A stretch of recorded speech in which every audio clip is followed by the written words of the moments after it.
The doors to Guinevere's chamber were crafted of hardened oak, built from the wood of the strongest trees in Lordran. They were far taller than Ornstein and stood as an imposing passageway to any that found themselves outside of Guinevere's abode. Upon both doors was a wooden engraving, a lion with a flowing mane, carrying a knocker in its jaws, a reminder to any and all that it was captain of the dragon slayers alone who would be allowed entry within. Despite this, Ornstein always remembered to knock, out of a deep reverence for Guinevere and all she represented. This time, however, it seems that Ornstein's presence was expected, for when he raised a polished golden gauntlet to the door, a soft, heavenly voice was heard from within. "Please, enter." Ornstein's hand flinched and slowly pushed open the heavy door, creaking as it moved across the polished floor. Before crossing the threshold, Ornstein's eye peeked through the open space and saw the princess towards the rear of the chamber. Dressed in a flowing ivory-coloured gown, the pale brown-haired Princess Guinevere looked out an open window, across the sheer valleys and overgrown forests that stretched towards the horizon. Her back was turned, but Ornstein could see the small, almost invisible hunch in her posture, the slight crook in her neck. It was a vastly different sight to what Ornstein remembered of her prior to Gwyn's departure. She had been a shining incandescence in the city of the gods, constantly flanked by her faithful maidens, young women dressed in cowls and robes of white cloth, their hands clasped in prayer. It was to them that Guinevere taught the great miracles of sunlight, which bathed the caster and those who surrounded them in a powerful yet delicate sphere of pure light, mending cut and wound almost instantly. Such miracles had been emulated to differing success in the lands of Karim and Astora, and as such the true learning of such spells had to be given at the behest of the goddess herself. Seeing her now, Ornstein pitied wandering knights who were mired in fear or pain, who still no doubt gripped statuettes of Guinevere to their chest, praying for aid. They would not be heard, and no holy water would be laid upon their graves. Seren was telling the truth, Ornstein thought to himself. Ornstein entered the chamber, laid his spear against the door, and grasped his helmet with both hands, removing it. He breathed in the soft, perfumed air that filled the chamber, and felt lucky that he could indulge in such a luxury. With a quick parting of his crimson hair, Ornstein dropped to his knees in respect. "What is your bidding, princess?" Guinevere slowly turned her head, looking over her shoulder at Ornstein. Even from his low stature, Ornstein could see her face. To say that Guinevere was beautiful would be doing her a disservice. Guinevere was beyond simple beauty. What she inspired in the hearts of knights, of gods, was a power that stretched beyond the simple appreciation of the physical. Whether you were a knight of Astora or a maiden of Karim, in your most desperate hour, your thoughts would not be of your family, but of Guinevere, the princess of sunlight. "Dragonslayer, thank you for coming," Guinevere said, her voice light on Ornstein's ears.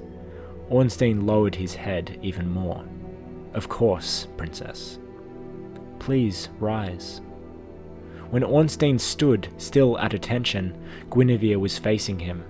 Her cascading brown hair fell over her shoulders and chest, curling at the ends. Ornstein noticed that she held something in her hands, something that she was turning over in her fingers. It was a ring. "Have you seen this ring before?" For a moment, a faint smile appeared on Guinevere's face. She held up the ring in between her thumb and forefinger. It was golden, with small, narrow wreathing vines etched into the surface. "Father gave it to me before he left. Do you remember?" "I do," Ornstein responded. On the day of his departure, Gwyn and the Silver Knights had rallied at the mouth of Lloyd's Pass, a wide valley with a surface covered in shattered brick and scorch marks, reminder of the Dragon Wars. No trees remained, and as such the valley appeared as a toothless moor, thick with mist, that moved along the sheer crests of the mountain tops.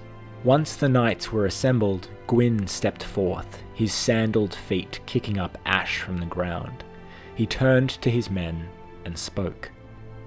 "Today we stand on a lofty precipice, and all that lies beneath us is darkness. One wrong step, and this world, as we know it, fades." The lines of knights were silent. No armor clinked, not even a heavy breath. "You have all seen battle. You have all peered into the jaws of annihilation. And how did you respond when you dared to dethrone the winged beasts that ruled the skies? With fear? No, with steel and lightning." Gwyn opened his mouth to continue, but noticed a small commotion in the lines of knights. Line by line, something pushed past the silver-clad warriors, like a rabbit running through a field of tall wheat. Gwyn watched curiously. Then, from behind one of the silver knights at the front line, a being, tiny in stature, pushed its way to the front, into the space between the knights and Gwyn. It was little Guinevere. The child had tears running down her cheeks, creating small, clean paths through the thin layer of dirt on her face, and her bare feet were nicked and bloodied from running over the cracked bricks and rubble. Gwyn's chest deflated, and looked to his daughter, who looked back at him. Guinevere's gaze alone asked 100 questions of her father, to which he had no satisfying answers. Gwyn got down onto one knee, in full view of his knights, who stood unwavering, and opened his arms. "Come, child." Guinevere sniffed, and wiped tears away with the back of her forearm, smearing some of the dirt from her face. After a moment of trepidation, she ran in small, rapid steps into her father's arms. As Gwyn caught her, even he was slightly pushed back. It was his children alone that brought down his guard. They held each other in silence for what seemed to be an eternity. All that could be heard was the wind echoing through the valley. After a moment they separated, and Gwyn placed his large hands on the tiny shoulders of his daughter. He looked into her face, moving his gaze from side to side. In her hurried pace, Guinevere's diadem had become uneven, and her hair had become messy and unkempt. Gwyn, who, delicately as his stature could allow, wiped the tears from his daughter's face, pushed her hair back over her ears, and fixed her diadem so that it sat evenly, softly, upon her head. A princess, indeed. A small smile flashed across little Guinevere's face, but it quickly faded, and she looked down at her feet. Gwyn breathed a heavy sigh. "Don't go, please." A larger commotion was now occurring within the line of knights, and the silver warriors were pushed to and fro by a larger figure. "Move yourselves, damn it!" Ornstein grunted. The dragon slayer emerged past the last line of knights, breathless. "Princess," he panted. Gwyn looked over at Ornstein, and his face hardened slightly, annoyed. Quickly, however, it softened, as he noticed Guinevere was looking up at him again. "You must remain here, child," Gwyn said, "until I return." "I'm scared," said Guinevere. "Close your eyes and hold out your hand, child." Guinevere obeyed and opened a shaking, dirty palm.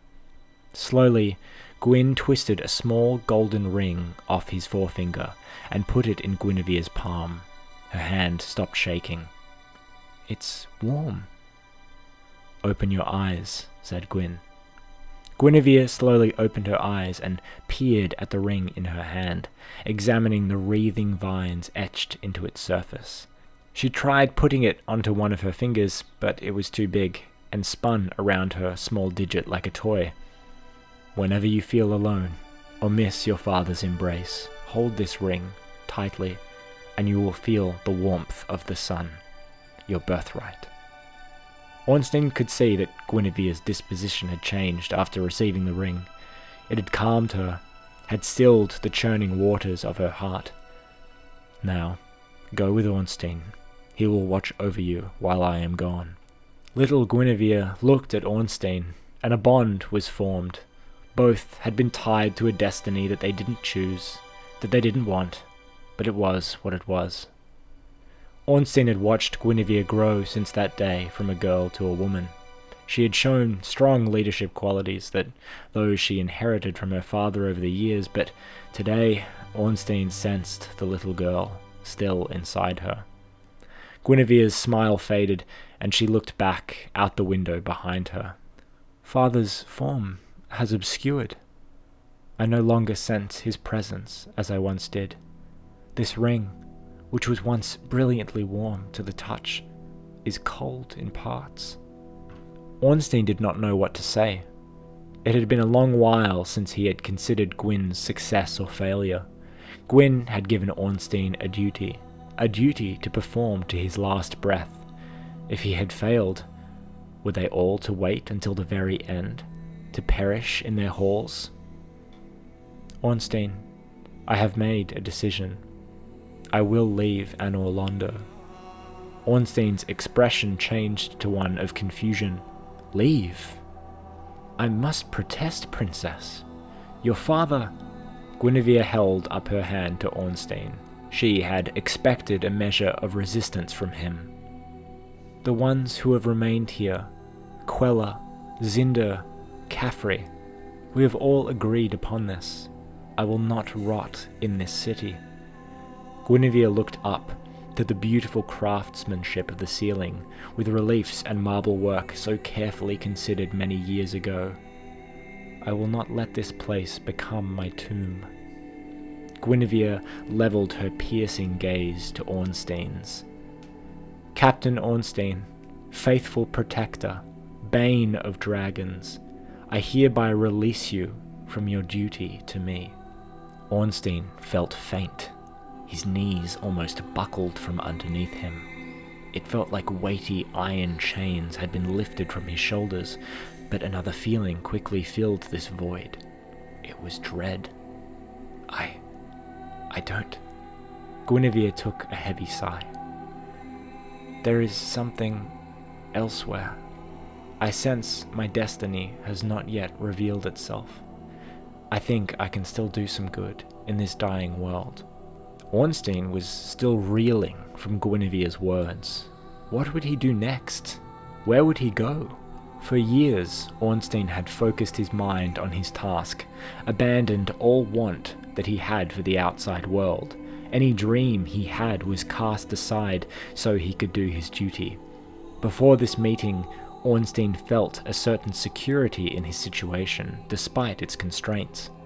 Now he felt aimless, restless, unable to sit still. The lion within him growled and scraped, attempting to find the boundaries within this new freedom. However, this did not excite Ornstein. A lion without prey, without a task, withers and dies. Guinevere walked close to Ornstein, and delicate as the first fall of snow, she placed a hand on his stubbled cheek. I'm afraid to admit that your role in this is not yet complete. Guinevere locked eyes with Ornstein, and there was a slight sorrow in her expression. My sister speaks truthfully, a voice spoke from the shadows. Ornstein turned quickly to face the origin of the voice. Guinevere, seemingly expecting the intrusion, looked as well. A thin, pale hand emerged from the shadows and extended. Suddenly the stained glass windows around Guinevere's chamber shut, and the drapes were unfurled, eliminating the golden warmth from the room. It was replaced by an eerie steel blue. It felt cold. Ornstein bowed deeply. My salutations, Gwyndolin. A hissing echoed through the chamber as snakeheads exited the dark corner of the room along the ground, their small forked tongues casting tiny shadows along the tiles. The snakes did not remain on the ground, however, as all but their head curved upwards from the floor and disappeared under long white robes. Gwendolyn's garb hung low to his waist from the shoulders, the soft fabric fluttering softly. As the snakes slithered forward, more of Gwendolyn was revealed. The snakes carried the leader of the Dark Moon Knights upright, moving forward like a grim parade. Affixed to Gwendolyn's head was a curious ornament, a golden sun, with long metal barbs that pointed outwards, sharply and oppressively. Gwendolyn's skin was pale as ice, for he never stepped into the sunlight, preferring the enrapturing embrace of darkness. That is not to say that Gwendolyn was an agent of the dark, far from it. His duty was a solemn, yet indispensable one. Gwendolyn and his Dark Moon warriors served as the eyes and ears of Lordran, bringing swift justice to those who would tarnish their blessed name. The eavesdropping wanderer, the deadly seductress, the dagger in the night. All these fell under Gwendolyn's domain. He had been underestimated by detractors many times, and that underestimation would often be the last thought that went through their heads. "You have served my father gallantly, Ornstein. The deities of Anolondo are in your debt." Ornstein was suddenly wary. It was not often that Gwendolyn would show gratitude no matter the deed. "Will you be leaving with her, Gwendolyn?" Gwendolyn chuckled and shook his head. "No, Dragon Slayer, my responsibilities to the city will remain. In fact, it will be more important than ever that I do so. Also, if it had been my decision, I would have sent you with my sister on her journey. Alas, she has made the decision for you." Ornstein stepped back, looking back and forth between the deities. What's going on here? Niceties be damned, thought Ornstein. Gwendolyn turned his head to his sister, then to Ornstein. "Suppose my sister does leave the city, with the remaining deities in tow. What effect will that have among those who live outside these walls, to know that the Princess of Sunlight has left the city of the gods?" It was a rhetorical question, but Ornstein let Gwendolyn continue. "Hope will fade, faith will shatter, and dark will rule. The facade of control is slowly crumbling, Ornstein, and we must slow this decay as soon as possible." Ornstein grew more and more cynical as he listened. "Those who remain sane have lost hope long ago," said Ornstein. "Perhaps," Gwendolyn responded, "but if we assume that, then we may as well fall on our swords now. Our strength comes from their belief, and we have not yet been defeated." Gwendolyn approached Ornstein, close enough for the Dragon Slayer to hear the snakes hissing at his feet. "Father may have failed to ultimately stop the dark, but our being here, now, is proof enough that he has bought us some time. The first flame is a fickle thing, and it swallows any kindling it is offered." "What do you propose?" asked Ornstein. One of Gwendolyn's snakes rose up, the scaly skin reflecting the blue light. The Dark Moon, Gwendolyn, stroked the head affectionately. "Do not concern yourself with such matters, Captain. The undead will serve as kindling if you must know. Your task, however, will be entirely different."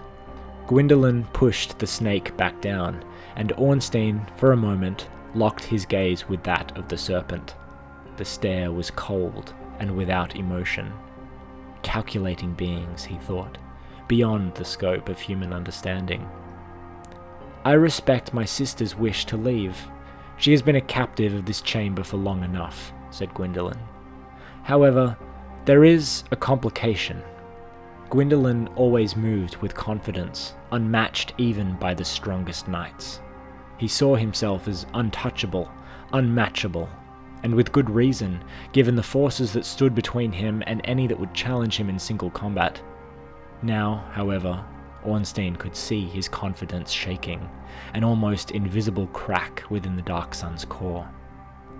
"There is one who may feel emboldened by Guinevere's departure, emboldened enough to strike the capital with forces we may not be able to repel."